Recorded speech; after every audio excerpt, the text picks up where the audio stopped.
Meanwhile, former President Trump in court today, his legal team appealing to the decision to award E. Jean Carroll millions of dollars in a sexual assault and defamation case. ABC's Perry Russum is in Washington.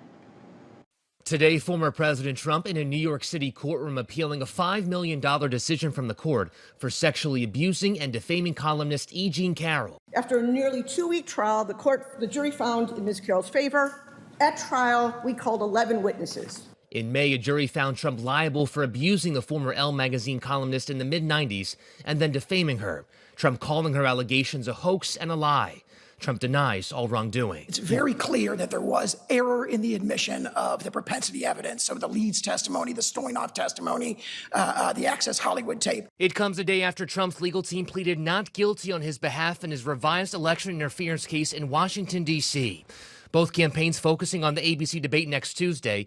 Vice President Kamala Harris preparing in Pittsburgh, Pennsylvania. Trump's team says he's ready to go. We're not going to have some formal debate prep session because Donald Trump doesn't need it. Yesterday, Trump talking his plan for the economy. Asked how he plans to lower the cost of childcare. Without explaining how, Trump suggesting tariffs on foreign imports could help. We're going to be taking in trillions of dollars.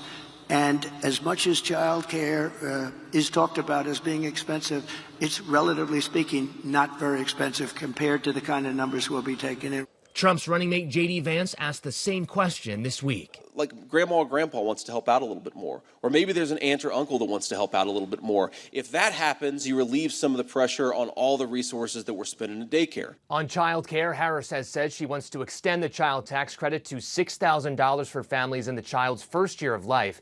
And then new today, the Harris campaign says they raised more than $360 million last month.